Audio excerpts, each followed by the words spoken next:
এইবাৰ লখিমপুৰৰ নামঘৰ এটাৰ সন্মুখত কোনোবাই গৰু মাংস পেলাই থৈ গ'ল আৰু ইয়াৰ বাবে পুলিচে যিসকল লোকক আটক কৰিলে সেইবিলাক কিন্তু গৌৰৱ গগৈয়ে কৈ থকাৰ দৰে কোনো RSSৰ সংযোজক নাছিল। সেইবিলাক হৈছে কোনোবা হুছেইন নাইবা কোনোবা আলী। আপোনালোকে এটা কথা মন কৰিছেনে?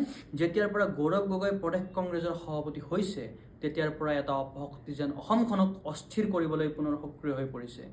ধুবুৰীৰ মন্দিৰৰ সন্মুখত গৰু মাংস পেলাই থৈ গ'ল, কটনৰ ঐতিহ্যমণ্ডিত শৈক্ষিক প্ৰতিষ্ঠানৰ সন্মুখত গৰু মাংস পেলাই থৈ গ'ল, হোজাইৰ জনবসতি অঞ্চলত গৰু মাংস পেলাই থৈ গ'ল আৰু এইবাৰ অসমীয়া জাতীয়জনৰ প্ৰাণকেন্দ্ৰস্বৰূপ নামঘৰ এটাৰ সন্মুখত গৰু মাংস পেলাই থৈ গ'ল। আৰু আচৰিতভাৱে গৌৰৱ গগৈ প্ৰদেশ কংগ্ৰেছৰ সভাপতি হোৱাৰ লগে লগে এই সকলোবিলাক ঘটনা ঘটিব ধৰিছে। ধুবুৰীত যেতিয়া ঘটনাটো হ'ল, অসমীয়া লোকসকলে ইয়াত প্ৰতিবাদ কৰিলে আৰু প্ৰতিবাদকাৰী অসমীয়াৰ ওপৰত শিলদলি আক্ৰমণ কৰিলে কোনে? এটা বিশেষ সম্প্ৰদায়ৰ লোকে। পুলিচৰ ওপৰত শিলদলি আক্ৰমণ কৰিলে কোনে? এটা বিশেষ সম্প্ৰদায়ৰ লোকে। আৰু ইমানখিনিৰ পিছতো গৌৰৱ গগৈৰ মতে সেইসকল লোক ইনচেণ্ট, তেওঁলোকৰ কোনো ভুল নাই। গৌৰৱ গগৈ ঘৰত থাকিয়ে কৈ দিলে এই সকলোবিলাকৰ আঁৰত আছে RSS।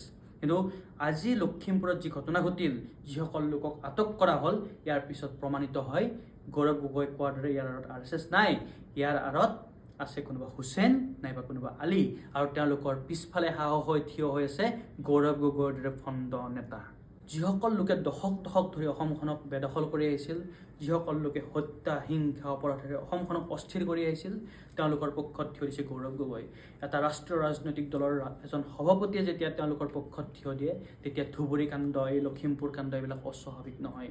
আৰু যিসকল হিন্দুৱে, যিসকল অসমীয়াই জানি বা নাজানি, বুজি বা নুবুজি গৌৰৱ গগৈৰ পক্ষত থিয় দি আছে, তেওঁলোকে কিন্তু নিজৰ বিপদ নিজে চপাইছে।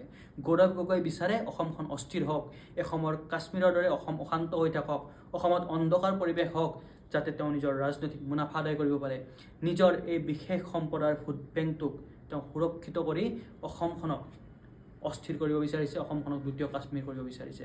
আৰু আমি যদি সজাগ নহওঁ, আমি যদি হিন্দু সমাজ সজাগ নহওঁ, এটা সময়ত কাশ্মীৰী হিন্দুসকলৰ দৰে আমি অসম এৰি পলাই যাব লাগিব।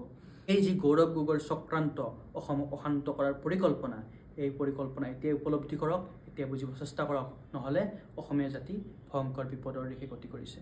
ধন্যবাদ।